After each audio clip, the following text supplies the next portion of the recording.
皆さんこんにちは。日本語コーチのしおんです。皆さんお元気ですか？はい、私は今沖縄に住んでいるんですけど、夏の沖縄はめっちゃ暑くて最近健康のために毎日散歩をしているんですけど、もうちょっと外に出ただけでもう汗だくになっちゃうくらい暑いです。でもちょっと風があって空気もすごく綺麗で、散歩をするととってもいい気持ちになるので続けています。ぜひなんかみんなも健康のためにやってることがあったらぜひコメントで教えてください。で、今日は実はこれから友達が沖縄に遊びに来てくれます。とっても楽しみ。実はあるプロジェクトを進めていて、日本語とはちょっとまた関係のないことなんだけど、そのプロジェクトのために一緒に協力してくれる友達なんですけど、これから会うのがとっても楽しみですはい、ということで、じゃあ早速今日のテーマに入っていきたいと思うんですけど、今日のテーマは日本のいいところと悪いところについてお話ししていきたいと思います。ではエピソード5スタート。日本のまずいいところからちょっとお話ししていきたいんですけど、まず一つ目は安全ですね。夜に一人で歩けるくらい治安がいいので、すごく過ごしやすいなと思います。なんかすごく身の危険を感じながら過ごすのってちょっと不安ですよね。そういったところが比較的ないかなと思うので、日本の良さかなと思います。2つ目が落とし物が戻ってくることが多いということですね。私結構忘れっぽくって結構抜けちゃっているので、いろんなものを今までなくしてきてるんですけど、基本的に戻ってくることが多いです。はい、運がたまたまね良かっただけなのかもしれないんですけど、過去にお財布もなくしたことがあるんですけど、近くの交番に届いていて中身のお金も全て入った状態で戻ってきました。なんかその時に日本っていい国だなって思うことがありました。はい。あとは3つ目ですね。電車とかバスが基本的には時間通りに来てくれることです。もちろんね遅れちゃう場合もあります。なんですけど、例えば電車とかだと遅れてしまう時にはアナウンスがあったりとかしますよね。それも結構日本らしいかなと思います。フィリピンに住んでた時はバスの時間とかてかそもそもバス停がなかったりして時間がわからなかったので、その場所に通ってくるバスに手を挙げて乗るみたいなシステムだったので、いつ来るかなみたいな感じだったんですけど、日本は時刻表がちゃんとあってバス停もあるので、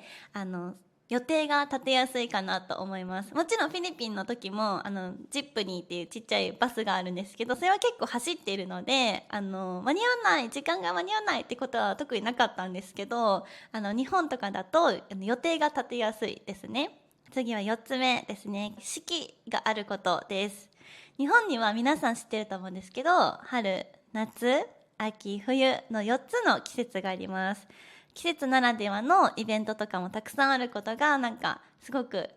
日本のいいところかなと思います。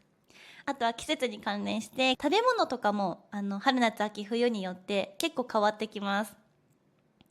はい、例えば日本だと秋は食欲の秋って言って美味しいものがたくさん食べれる時期なんですけど、例えばさつまいもだったりとか、あとは鮭が旬になったりとか、旬っていうのはその季節ごとで一番美味しく食べられる時期みたいなことを日本語では旬って言ったりします。はいですね。日本にはそういった旬の食べ物が季節ごとにたくさんあるので、それを楽しめるのはなんか日本のいいところかなと思います。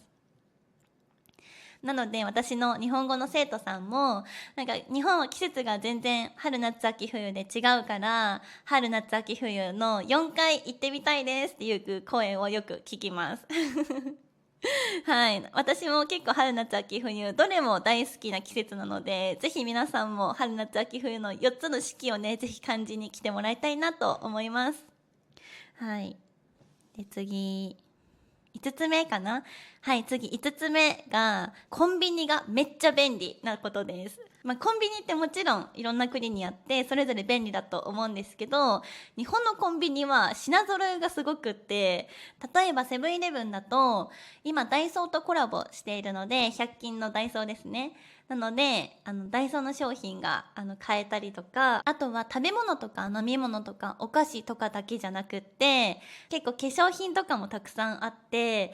えば旅行行に行った時とかに、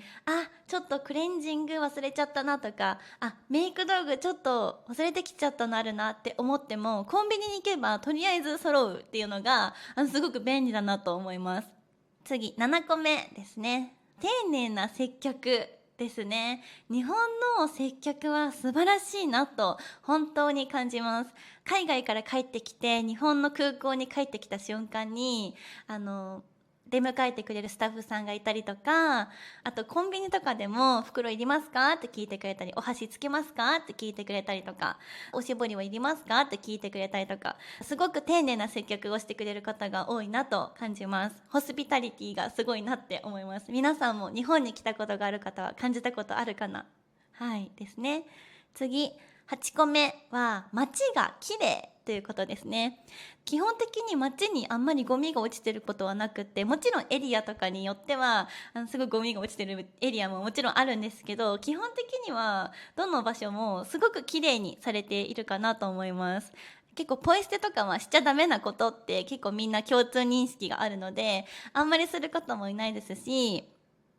すごく街をきれいにしながら生活してるなと思います。ここまでが日本のいいところかなって私が思っているところです。他にもね、たくさんあるんだけど紹介させてもらいました。では次に日本の悪いところちょっと紹介していきたいと思います。私が思う悪いところですね。はい、一つ目は働き方がちょっと厳しいかなと思います。なんか日本だと聞いたことがあるかもしれないんですけど、結構長時間労働が当たり前だったりとか、お休みが取りづらいとか結構あります。はい、私自身も経験してきました。